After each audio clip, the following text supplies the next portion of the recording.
नमस्कार जंटी में स्वागत आपका। मैं हूं योगेंद्र। आप देख रहे हैं बड़ी खबर और बड़ी खबर में हम बात करेंगे विपक्ष से, कांग्रेस से, खासकर नेता धीरे धीरे छोड़ करके बीजेपी का दामन थाम रहे हैं। और निश्चित रूप से जब पॉलिटिकल हलचल होती है तो सियासी समुद्र में कुछ लहरें ज्यादा उठने लगती हैं और ऐसा ही कुछ इन दिनों हो रहा है। बात राजस्थान से महेंद्रजीत सिंह मालवीय, कांग्रेस के कद्दावर नेता और लंबी पारी, वो दिल्ली पहुंचे। अटकलें हैं कि वो भाजपा में जा रहे हैं। अटकलें और बढ़ना तब शुरू हुई जब उन्होंने इसको खारिज नहीं किया और कांग्रेस की चार बुराइयां कर दी कि कांग्रेस में दम घुट रहा है, कांग्रेस में तानाशाही चल रही है, बहुत सारी चीजें। उससे लग भी गया कि उनका रूट तय हो चुका और बस अब उनको जाना है। कमलनाथ अपने बेटे के साथ में पहुंचे दिल्ली। कमलनाथ ने लेकिन इस बात को खारिज नहीं किया। मीडिया रिपोर्ट्स यानी कि सैटरडे दोपहर से जब चलना शुरू हुई तो किसी ने खारिज नहीं किया कि कमलनाथ नहीं जा रहे हैं। कांग्रेस के नेताओं ने कहा कि कमलनाथ गांधी परिवार के तीसरे बेटे हैं, इंदिरा गांधी के, तो कैसे जा सकते हैं।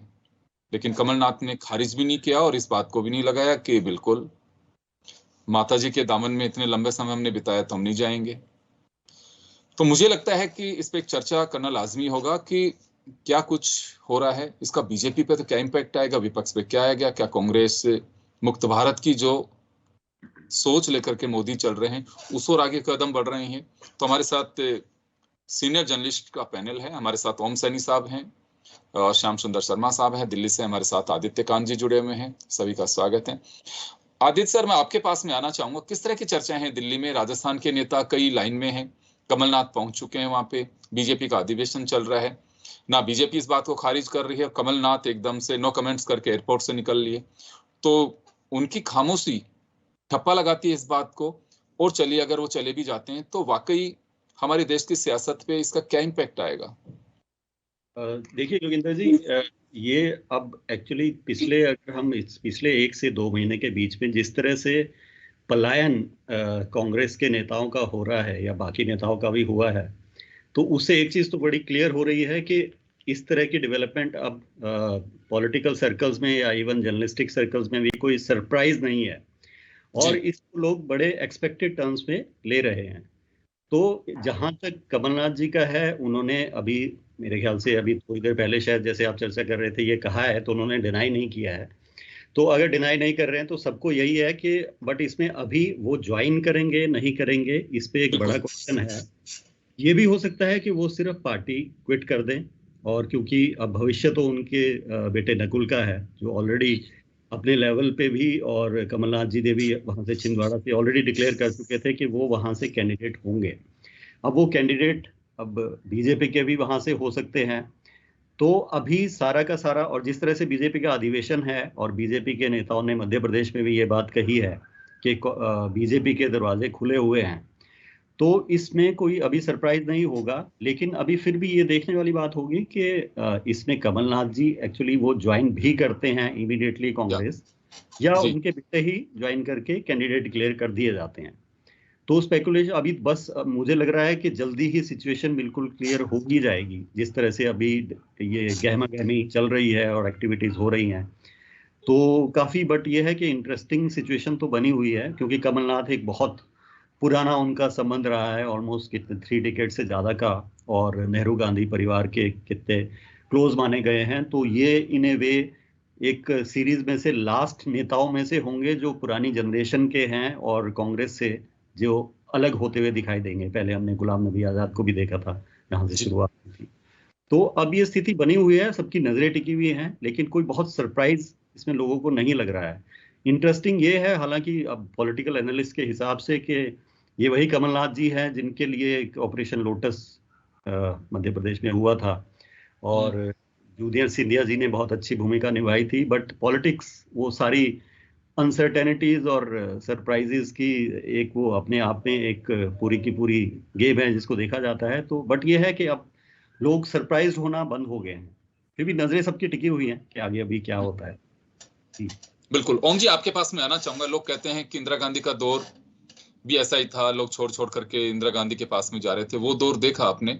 तो इस ऐसी चीजों का असर क्या पड़ता है? क्योंकि बीजेपी में आज मुझे लगता है कि वर्क फोर्स की कोई कमी नहीं, कार्यकर्ता इतने हैं, मजबूत हैं, धरातली कार्यकर्ता, उनका पास अपना एक स्ट्रक्चर है। उसके बावजूद क्यों आवश्यकता पड़ रही है, लोग जा रहे हैं? या फिर बीजेपी में ही उन्हें अपना भविष्य दिखाई देता है?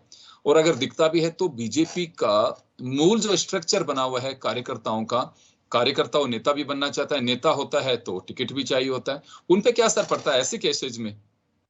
देखिए योगेन जी, इसमें एक बात बड़ा गौर करने की है कि आज़ादी के बाद में जितनी भी पॉलिटिकल पार्टीज थी उनमें ना इत्तेफाकियों पे डिवीजन हो जाते थे।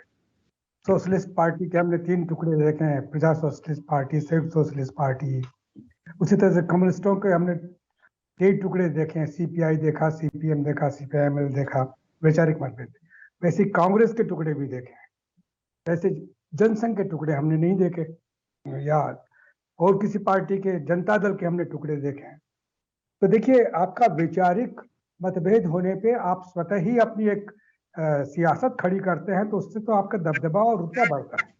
लेकिन जब आप जाकर के कहीं पिछलग्गू की तरह कहीं बैठ जाते हैं, और वो वहां बैठ जाते हैं जहां आपका वैचारिक कोई तालमेल नहीं है, जैसे भारतीय जनता पार्टी का कोई व्यक्ति अगर आकर के और कांग्रेस में आता है तो उसका कोई तालमेल नहीं। जैसे हम कह सकते हैं घनश्याम तिवाड़ी आए तो उनका तालमेल नहीं बना तो वापस चले गए। बड़ा मुश्किल है कि जिस तरह की आपकी धारणा देश के बारे में, दुनिया के बारे में, समाज के बारे में, संविधान के बारे में आपकी जो राय होती है वो सारी आपके आड़े आती हैं। लेकिन मुझे आश्चर्य इस बात पे हो रहा है कि इसके बाद में जो ये इधर से स्टार्ट हुआ है, जब से मोदी जी के यहाँ से एक मॉडल स्टार्ट हुआ कि आप अपने यहाँ मिला लीजिए, सरकार बना लीजिए, और लोग आ जाते हैं। वो कैसे आते हैं? आरोप होता है भाई पैसे दे के आ गए और पैसे लेके बैठ गए, इस तरह का सिलसिला बना। तो एक नया सिलसिला है ये। राजनीति की जो मॉरलिटी है, जो उसकी एक नैतिकता है, उसको नष्ट करने वाला रास्ता है। आप कैसे तो उसे स्वीकार कर लेते हैं, जो इतिहास के तथ्य हैं ये, कि अगर आपने किसी राजा के साथ में गद्दारी करके किसी बादशाह के पास में गए तो उसने आपकी बात सुनी और आपका सर काट दिया कि तुम अपने उनके ही नहीं हो, तुम यहाँ कहाँ पे हो सकते हैं। लेकिन अब चीजें दूसरी है।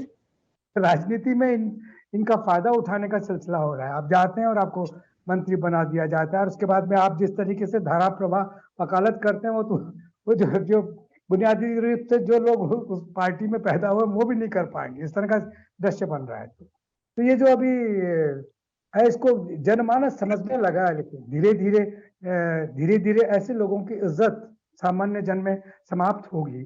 वैचारिक जब दबदबा बढ़ेगा, जातियों का जब स्वरूप सामने आएगा कि ये क्या हो रहा है, हमारी कम्युनिटी कैसे क्या कुछ कर रही है, हमारा किस तरीके से हमें याद किया जाता है। जैसे मीरचंद जाफर, मीर जाफर, क्या क्या नाम थे ना उस वक्त में, वो सब वो वैसे जब होने लगेंगे तब लोग जाना बंद करेंगे। लेकिन फिलहाल तो ये जरिया बना हुआ है। भारतीय जनता पार्टी अपना विस्तार करना चाहती है और विस्तार करने का उन्होंने एक मॉडल बनाया है।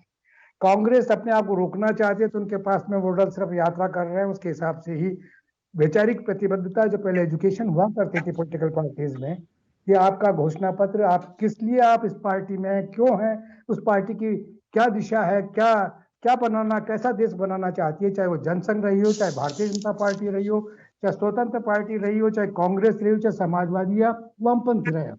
इनका अपना एक दृश्य है जिसके साथ में आप जुड़ते हैं, लेकिन एक दूसरे के साथ में मिक्सअप होना बहुत मुश्किल है। भारतीय जनता पार्टी का और कांग्रेस का मिक्सअप होना आश्चर्यजनक लगता है कि जिस पार्टी को आप सांप्रदायिक, फासिस्ट और क्या क्या कहते रहे हैं, उसी पार्टी में आप चले गए और आपको स्वीकार कर लिया गया। आश्चर्य इस बात का होता है। तो ऐसी स्थिति में तो यहाँ पे नेताओं का एटलीस्ट इतनी तो कम से कम एक तकलीफ वो बयान करना चाहता हूँ कि वो लोग जो उस पॉलिटिकल पार्टी के कमिटेड लोग हैं, जिन्होंने अपना पूरा जीवन इस काम के लिए दिया है, उनके सामने बड़ी अड़चन आ गई।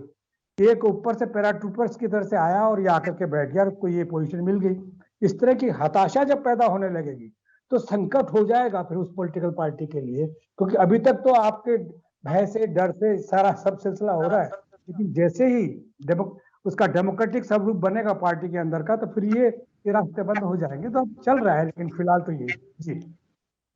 श्याम जी, आपके पास में आना चाहूंगा। दो बातें, एक तो आपको लगता है कि आइडियोलॉजी और दूसरी नैतिकता की, जिसकी मॉरलिटी की जिसकी बात कर रहे हैं, है कहीं पे बची हुई, क्योंकि समाज में नहीं बची तो राजनीतिक दल भी उसी के हैं। दूसरा सबसे रोचक बात तो ये देखिए कि हम किसी को कुछ कह देते हैं और फिर उस बात पे कायम नहीं रहते हैं, तो खुद को शर्मिंदगी फील होती है। अब तो जमाना आईटी का है जनाब, तो इसमें आपके स्पीचेज हैं। कमलनाथ साहब जाएंगे, कमलनाथ साहब ने कोविड के दरमियान जब उनकी सरकार चली गई हाथ से, तो क्या क्या कहा उन्होंने, सब पब्लिक डोमेन में, आप उनको डिलीट नहीं कर सकते। आप आपके अकाउंट से हटा सकते हैं, लेकिन दूसरों से कैसे हटाएंगे आप? वो हैं। दूसरे लोग देख लीजिए, महेंद्रजीत सिंह मालवीय, पिछले दिनों ही जब आदिवासी सम्मेलन था, वह राहुल गांधी आए, और अभी जब हम चर्चा कर रहे हैं उसके एक दिन पहले उनका दम घुट रहा है कांग्रेस में। तो ऐसी चीजों को लेकर के क्या वाकई सामने वाली पार्टी को भी थोड़ा समझना चाहिए, या फिर असर वो होगा जैसे अभी बता रहे थे कि एक बादशाह के पास में गया कोई मुखबिर बन के कि मैं तो आपकी उसमें कि चल तू जब उसी का सगा नहीं हो सका मेरा कहां से होगा। तो वो वाली बातें होंगी, या कि वो दौर चले गए, अब तो कुछ नहीं, अब तो गले लगाने वाली बातें होती हैं? देखिए योगेंद्र जी, क्योंकि लोकसभा का चुनाव है 2024, उसको जीतने के लिए हमें क्या कुछ करना है। अब हम मोदी जी इतने सुदृढ़ होने के बाद भी बहुत जगह स्थितियां ठीक नहीं, कई जगह जहां पर उनको बनाया 25 की सीटें राजस्थान में आएगी नहीं आएगी दोबारा तीसरी बार, एक प्रश्न चिन्ह खड़ा है। अब वही देख रहे हैं कि डूंगरपुर बांसवाड़ा में, क्योंकि बीजेपी जीती नहीं, वहां तो कांग्रेस की 4 जीती, एक बीजेपी जीती, और डूंगरपुर की बात करें तो डूंगरपुर में एक बीजेपी है, कांग्रेस। तो ऐसी स्थिति में क्या डूंगरपुर की सीट बीजेपी निकाल पाएगी क्या? तो इसलिए मोदी जी को लग रहा है कि तोड़फोड़ करो, उस व्यक्ति को तोड़ो जिसका अस्तित्व ठीक ठाक है, जिसकी पत्नी जिला प्रमुख है, और वो आदिवासी बेल्ट में आदिवासी तरीके से रहता था और खुद भी जिला प्रमुख रहा, और फिर सरपंच से अब यहाँ तक पहुंचा और सांसद का चुनाव भी लड़ा। देखिएगा कि जब उसको सांसद रहे भी हैं, वो सांसद भी रहे हैं। अब एक्चुअल में जब उनको इतना कुछ दे दिया, कांग्रेस की शीर्ष कमेटी का अगर सदस्य ये कह रहा है मेरा दम घुट रहा है, तो नीचे का कार्यकर्ता जो होता है, जो कि बूथ पे काम करने वाला होता है, उसका तो क्या होता होगा।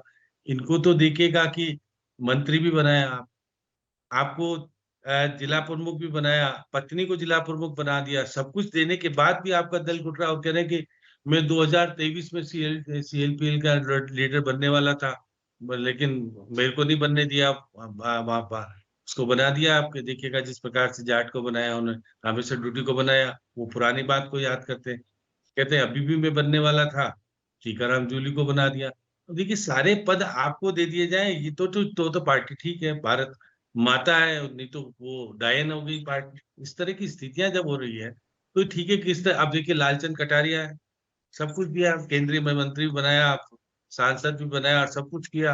अब लालचंद कटारिया भी मन डोल रहा है, क्योंकि लोकसभा का चुनाव जीतना है तो अब बीजेपी में आकर ही जीता जा सकता है, जिस तरह के पैसा भी मिलेगा और जो भी कुछ मिलना है मिलने का। इसके अलावा देखिएगा कि मैं खिलाड़ी लाल बेरवा है, धौलपुर में भी बीजेपी की स्थिति अच्छी नहीं है, तो धौलपुर में भी किस आदमी को लाया जाए, खिलाड़ी लाल बेरवा। अब राजेंद्र यादव, ओम जी को तो पता है कि मूल रूप से कांग्रेस का था नहीं, कांग्रेस का बना लिया। अब देखिएगा, और उसके बाद आप देखिएगा विधायक भी बना और उसके बाद मंत्री भी बन गया, और फिर उसके बाद पोशार के अंदर आईटी का रेड भी पड़ी, और आईटी के रेड में पड़ने के बाद कहा या तो आओ नहीं तो और फिर जाओ, नहीं तो देखिए सीपी जोशी के बेटे डायरेक्टर बताए जाते हैं, जैसे आपने उस दिन बताया था कि डायरेक्टर है इसकी कंपनी में। तो ये सब चीजें क्या कहती है, रामलाल शर्मा जो भीलवाड़ा के जिलाध्यक्ष रहे, वो भी उनका भी मन डोल रहा है कि भाई, हाँ वो भी मन डोल रहा है कि मैं भी चला जाऊं, तो पता नहीं क्या होगा। देखिए बहुत सारी चीजें भारत, देखिए अब देखिए कमलनाथ जैसा व्यक्ति, जो कि इंदिरा जी के पुराने जमाने का व्यक्ति, इंदिरा जी के टाइम के तो ये यही रहे, बाकी तो और कोई बहुत कम लोग हैं कि जो कि रहे होंगे, या 2-4 तो शाम लोग जी, हैं। ये माना जा सकता है कि 2024 का आम चुनाव एक कुंभ होगा, और कुंभ में कौन कौन गोते लगाते हैं ये देखने वाली बात होगी, और ये बहती गंगा है कौन कौन हाथ धोते हैं। मैं आपके आदित्य जी आपके पास में आना चाहूंगा। सबसे बड़ी बात तो ये होती है कि एक कद होता है, चलिए आया राम गया राम टाइप हो कि कोई कहीं से पहले उस पार्टी में आया था फिर छोड़ करके दूसरी पार्टी में चला गया, लेकिन एक स्थापित नेता जिनकी पहचान अपनी एक होती है कि इस पार्टी के एक सिंबल की तरह होता है कि अच्छा ये तो उस पार्टी के नेता हैं, स्थापित जिनका अपना नाम होता है, चाहे कमलनाथ हो, राजस्थान में महेंद्रजीत सिंह मालवीय हो या दूसरे लोग हों, वो अचानक ऐसे चले जाते हैं, तो ये तो तय मान के चलना चाहिए कि स्वार्थ की राजनीति, एक ही सिद्धांत रह गया, वो है आपका स्वार्थ, उसके बिना नहीं गए। अब वो साम दाम दंड भेद की किस नीति के तहत हो गए हैं, कोई ईडी में फंसा हुआ है वो जा रहा है, या फिर उनको लगता है कि मेरी सीट निकल सकती है, मुझे टिकट मिल जाएगा, शायद हो सकता है केंद्र में मंत्री बना दें। दूसरी बात ये आती है, चलिए ये स्वार्थ के जरिए भी चले जाएंगे, लेकिन मूल जो भाजपाई कार्यकर्ता है वो भी कुछ सोच रखेंगे कि ये क्या हो रहा है कि वर्षों बाद में एक किसी कार्यकर्ता का नंबर लगता है, वो भी कोई दूसरा सिंबल लेके उठ जाएगा तो क्या होगा। यहाँ भी लगता है आपको कि ऊपर वाले तो एक पैरामीटर सेट कर रहे हैं कि जो आ रहा है उसको लेकर के आ जाइए, पार्टी मजबूत होगी, कुनबा बढ़ जाएगा, लेकिन नीचे जो लोग बूथ लेवल पे सोचते हैं, काम करते हैं, वो भी कुछ सोच होगी, या भी वो भी बल्ले बल्ले कि नहीं बहुत बढ़िया आने दो लोगों को। बिल्कुल सही कह रहे हैं योगेंद्र आप। ये बात तो है कि ग्रास रूट लेवल के नेता या जो नीचे से ऊपर उठ के आ रहे होते हैं, जिनका स्ट्रगल पीरियड रहता है काफ़ी, उनके लिए ये बहुत ही डिस्कम्फर्टिंग सिचुएशन रहती है।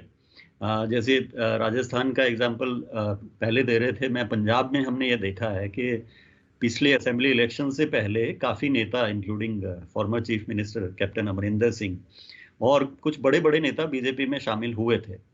तो हालांकि पंजाब में हमेशा थोड़ी सिचुएशन अलग रही है, लेकिन बीजेपी के मिडिल और सीनियर लेवल के नेताओं में वो डिस्कम्फर्ट बड़ा क्लियरली विजिबल था, और उसकी रिपरकशंस अभी लोकसभा इलेक्शन से पहले बिल्कुल फील की जा रही है। और एक बैलेंस बनाना अपने आप में पार्टी प्रेसिडेंट के लिए, यहाँ पे जैसे सुनील जाखड़ जी हैं, वो भी कांग्रेस से ही बीजेपी में आए हैं, उनके लिए एक सामंजस्य बिठाना एक बहुत बड़ा चैलेंज की तरह देखा जा रहा है। तो मैं पंजाब की बात कर रहा हूँ, और स्टेट्स में भी बिल्कुल इसी तरह की सिचुएशन एमर्ज हो रही है। बट जैसा पहले कहा हमने, बात अभी जो इमीडिएटली देखने को आ रही है, यही लग रहा है कि अभी तो इमीडिएट जो फोकस है, जो बीजेपी की लीडरशिप का है, टॉप लीडरशिप का है, वो यही है। जैसे आज भी मैं देख रहा था, नड्डा जी भी और मोदी जी भी टाइम टू टाइम कहते आए हैं कि 400 का लक्ष्य रखा हुआ है। तो अभी यही लग रहा है कि अभी जो सारा का सारा फोकस है वो लोकसभा इलेक्शंस के ऊपर टॉप लीडरशिप का है, और मैसेज भी डाउन द लीडरशिप से यही आ रहा है नीचे भी, कि जैसे भी हो अभी इनको पूरी किसी भी तरह से जो इंडिया एक स्ट्रॉन्ग वो शुरू में दिख रहा था एमर्ज होता हुआ है, उसको बुरी तरह से इन्होंने ऑलरेडी उसको स्टेप बाय स्टेप बिल्कुल ऑलमोस्ट खत्म करने के कगार पे रख दिया है एक तरह से। तो मुझे लग रहा है ये सिचुएशन जो आएगी इमीडिएटली बिल्कुल इतनी तरह से विजिबल नहीं होगी, लेकिन आने वाले टाइम में इन द लॉन्ग टर्म ये अपने आप में एक बड़ी सिचुएशन होगी। जैसे ओम सैनी जी भी अभी पहले कह रहे थे कि थोड़ी कंफ्यूजन भी क्रिएट होने वाली है कि जब एक पर्टिकुलर नेता, जैसे हम इनकी बात कर रहे हैं, और पहले भी थे कांग्रेस के बड़े बड़े नेता जो आइडियोलॉजी की बात करते थे कि कांग्रेस की एक आइडियोलॉजी रही है, तो वो जब बीजेपी में जाएंगे और सपोज उनको मिल भी जाता है इलेक्शन में कहीं से टिकट, वो किस तरह से अपनी पब्लिक को फेस करेंगे, अब ये बड़ी इंटरेस्टिंग बात होगी। हालांकि नीतीश कुमार जी ने एक अलग स्टैंडर्ड सेट कर दिया है, लेकिन फिर भी ऐसा नहीं है कि उनके लिए इतना इजी होने वाला है आने वाले टाइम में। तो मैं एक बीच में सर बोलना चाहूंगा, क्योंकि ध्यान आ गया, कल मुझे किसी ने भेजा ऐसे ही कि जब ये बड़े बड़े नेता तो जा रहे हैं, कोई वैसे तो नहीं जा रहे हैं कि हवन करने के लिए जाएंगे एक साथ, चलिए मंडप में बैठ गए, वैसे नहीं जा रहे हैं, सब अपने लालच में जा रहे हैं, और कुछ न कुछ कंडीशनल जा रहे हैं, कहने को अनकंडीशनल बात कही, सब कंडीशन के साथ में जा रहे हैं। तो जब टिकट मिलेगा तो कहेंगे कि भाजपा के पूर्व कांग्रेस प्रत्याशी, ये लोग इंट्रोड्यूस कराएंगे कि भाजपा के पूर्व कांग्रेस प्रत्याशी हैं। तो अगर कमलनाथ भी लड़े या फिर महेंद्रजीत मालवीय लड़े, कोई भी लड़े, तो वो अपने आप को एस्टेब्लिश तो करेंगे कहीं ना कहीं, अच्छा ये तो पिछली बार सिंबल इनका हाथ था अखबार कि नहीं, ये बीजेपी के प्रत्याशी हैं, कांग्रेस के पूर्व प्रत्याशी हैं।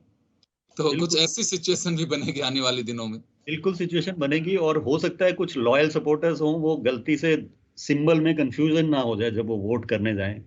तो ये भी बड़ा ध्यान रखना पड़ेगा इन कैंडिडेट्स का चैलेंज होगा एक। बिल्कुल बिल्कुल। तो ये अभी सिचुएशन एक्चुअली ये पूरी चर्निंग की स्टेज पॉलिटिकल सिनेरियो अभी लग रहा है जो देखने को हमें मिल रहा है।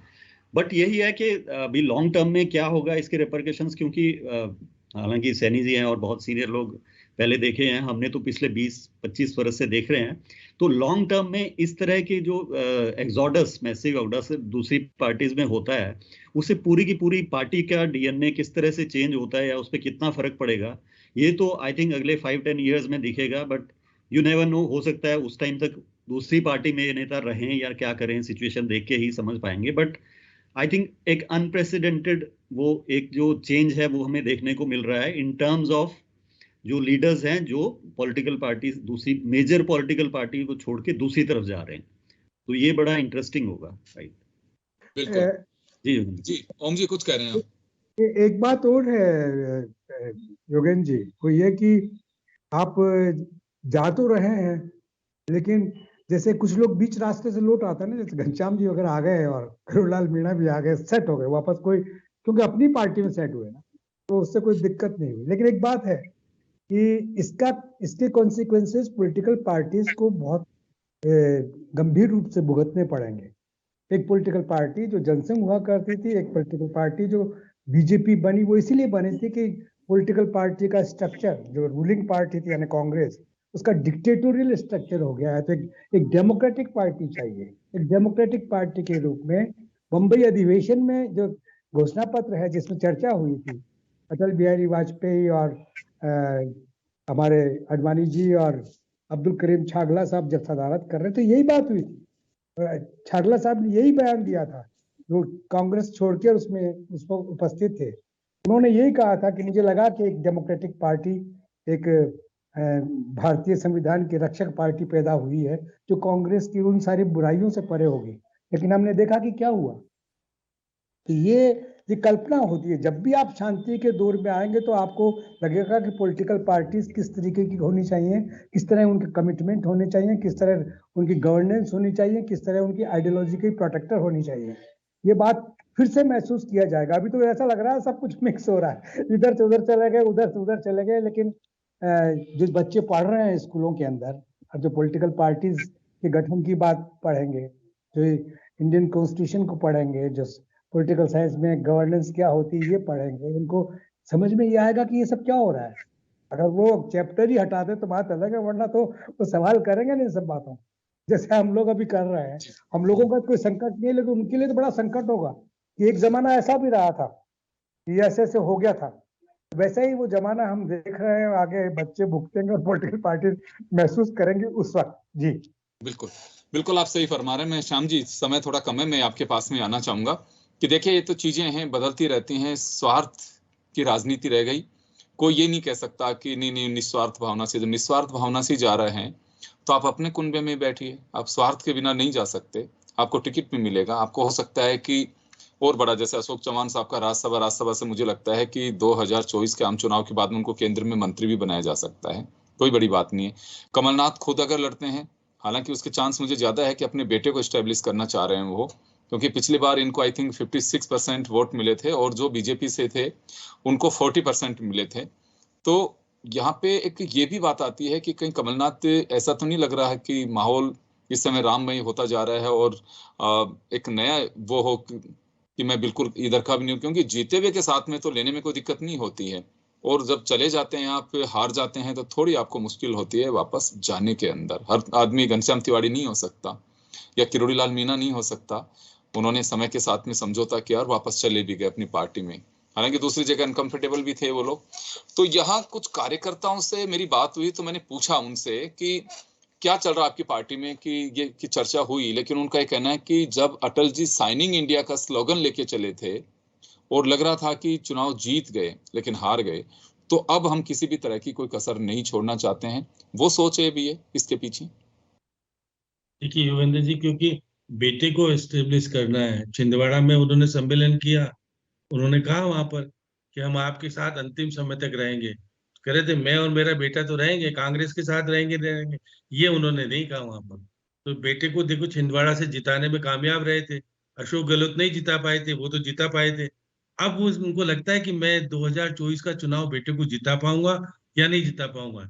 इसलिए बीजेपी का दामन पकड़ने की बात आ रही। तो देखिएगा फिर सही बात है, स्वार्थों की पूर्ति के लिए फिर व्यक्ति चला जाता है। बेटे के चक्कर में तो सारी राजनीति खत्म हो रही है, सब जगह बेटों का ही राज आ रहा है। अब खुद तो इतने दिन सब कुछ देख लिया, सब कुछ कर लिया, उसके बाद बेटों का कैसे जमावड़ा जमे। तो ये सारी चीजें चल रही है। जैसे दिग्विजय सिंह भी कह रहे थे कि नहीं वो तो बहुत पुराने कार्यकर्ता हैं, लेकिन दिग्विजय सिंह अंदर से जान रहे थे चले जाए तो ठीक है, मेरे लिए ठीक है। बहुत सारे माधवराव, देखिए ज्योतिराव सिंधिया अगर वहां जाएंगे तो फिर सबसे ज्यादा तो उनकी दिक्कत होगी कि वो ये आ गए जिनके कारण मैं छोड़ के आया था, अब ये भी आ गए मेरे पास। तो ये सब चीजें देखिए राजनीति में बड़ा। और उदय आजना, देखिए राजस्थान में तो उदय आजना की बात भी आ रही है कि या तो अंदर जाओ या फिर करो। तो देखो ये सब चीजें, देखिए राजनीति में अशोक गहलोत ने इनको सब कुछ दिया, सब कुछ देने के बाद बहुत सारी चीजें भी उनको उनके कारण सुननी पड़ी। अब महेंद्रजीत मालवीय के खिलाफ तो देशद्रोह का मामला भी दर्ज कराया था, वो कहाँ गया, पता नहीं कैसे क्या हो गया। अभी श्याम जी, ये वो लोग जा रहे हैं, ये रगड़ाई वाले लोग जा रहे हैं, जिनकी रगड़ाई हुई है वो लोग भी जा रहे हैं। अब सबसे बड़ी बात तो ये है ये रगड़ाई के साथ साथ अब आगे वाला प्रतिफल कैसे मिले, स्वार्थों की पूर्ति अब कैसे हो। पहले तो हो रही थी। मैं माफी चाहूंगा, मैं रोकना चाहूंगा सर, समय का अभाव में रोकना चाहूंगा। बिल्कुल आप सही फरमा रहे हैं कि भविष्य क्या रहेगा ये देखने वाली बात है। जा रहे हैं, आदित्य कांत जी कह रहे हैं कि अब आश्चर्य नहीं होता। दिल्ली में लोग कहते हैं बस अच्छा जा रहे हैं। कमलनाथ को लेके कि बड़ा नाम है, अशोक चौहान का बड़ा नाम है, एक्स सीएम है, केंद्र में अच्छा दखल रखा कमलनाथ ने।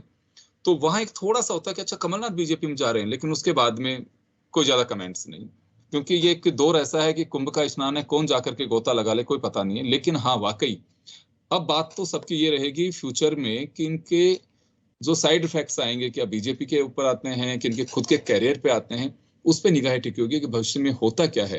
क्या वाकई जो सोच लेकर के चल रहे थे अनकंडीशनल कहा जा रहा है, वो कैसे दिखाई देगी, उस पर जरूर गौर करेंगे और वही एक देखने वाली बात होगी। आप सभी का बहुत बहुत शुक्रिया और बड़ी खबर में इतना ही। दीजिए इजाजत, नमस्कार।